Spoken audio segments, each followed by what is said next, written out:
Hi everyone, welcome back to the channel. So I know कि it's been a long time जब से video नहीं आई है, but अब से वीडियोस बहुत फ्रीक्वेंटली आना स्टार्ट हो जाएंगी और जो पहले से वीडियो की फ्रीक्वेंसी थी, अभी वीडियोस उसी सेम फ्रीक्वेंसी या इवन उससे भी बेटर फ्रीक्वेंसी पर आपको देखने को मिलेंगी।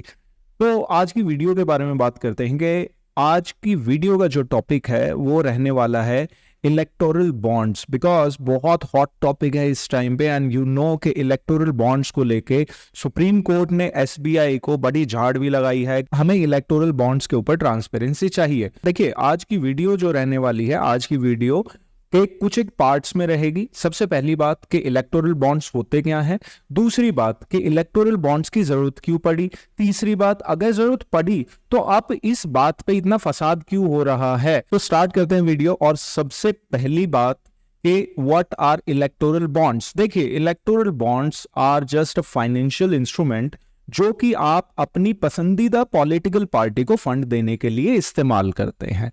अभी इलेक्टोरल बॉन्ड्स आपका जो डिनोमिनेशन रहता है कि मतलब इलेक्टोरल बॉन्ड्स कितने कितने रुपए में दिया जा सकता है। देखिए, 1000 रुपीज से लेके 1 करोड़ रुपीज तक के इलेक्टोरल बॉन्ड्स आपको देखने को मिलेंगे। आप कहां से ले सकते हैं इलेक्टोरल बॉन्ड्स? आप ले सकते हैं एसबीआई से।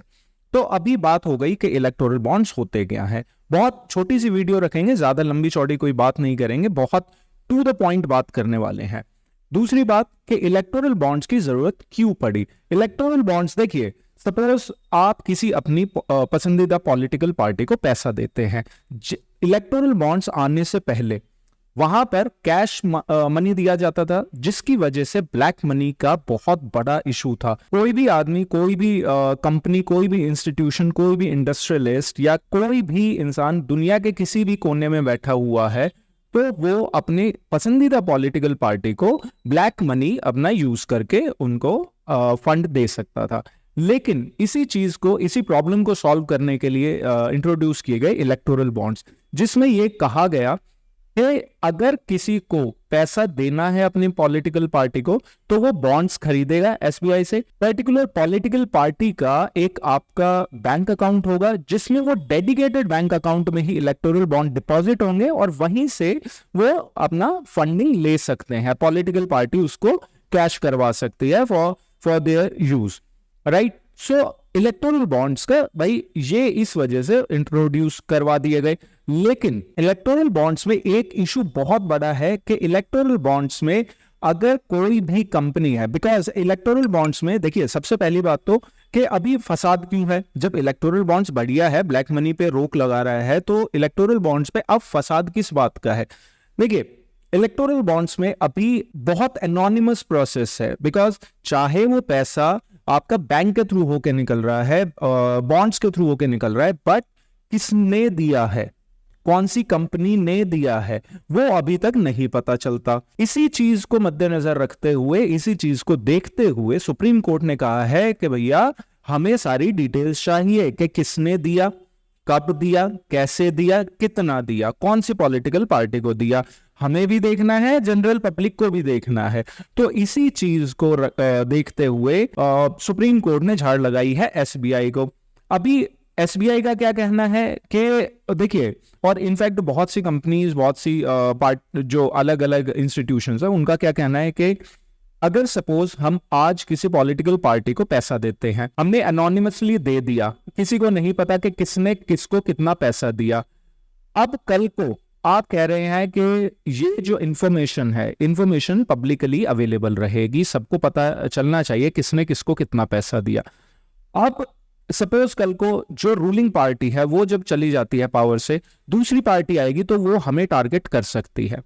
तो कंपनीज का ये भी कहना है। लेकिन अब सुप्रीम कोर्ट क्या कहती है कि इस बात को देखते हुए जो राइट टू इंफॉर्मेशन एक्ट है हमारा, हम उसके साथ कॉम्प्रोमाइज नहीं कर सकते। हम ये नहीं चाह सकते कि कोई भी, और सबसे बड़ी बात एक और भी है कि इस तरीके से जो पैसा आता है, इलेक्टोरल बॉन्ड्स के थ्रू आता है, चाहे पैसा ब्लैक नहीं है, बट कोई बाहर की कंपनी है जिसका एक पर्टिकुलर पार्टी में वेस्टेड इंटरेस्ट है कि नहीं, ये पार्टी आएगी तो मुझे फायदा हो सकता है, हमारे बिजनेस को फायदा हो सकता है, वो क्या कर सकते हैं, एक शेल कंपनी इंडिया में बना सकते हैं, उसके थ्रू पैसा इसमें इलेक्टोरल बॉन्ड्स के थ्रू फंड कर सकते हैं अपनी पसंदीदा पॉलिटिकल पार्टी को।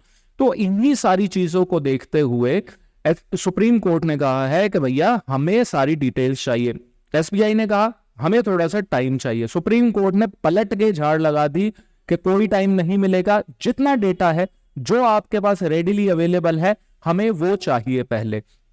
तो यही सारा है इलेक्टोरल बॉन्ड्स के इर्द गिर्द जो आजकल पूरा का पूरा शोर मचा हुआ है।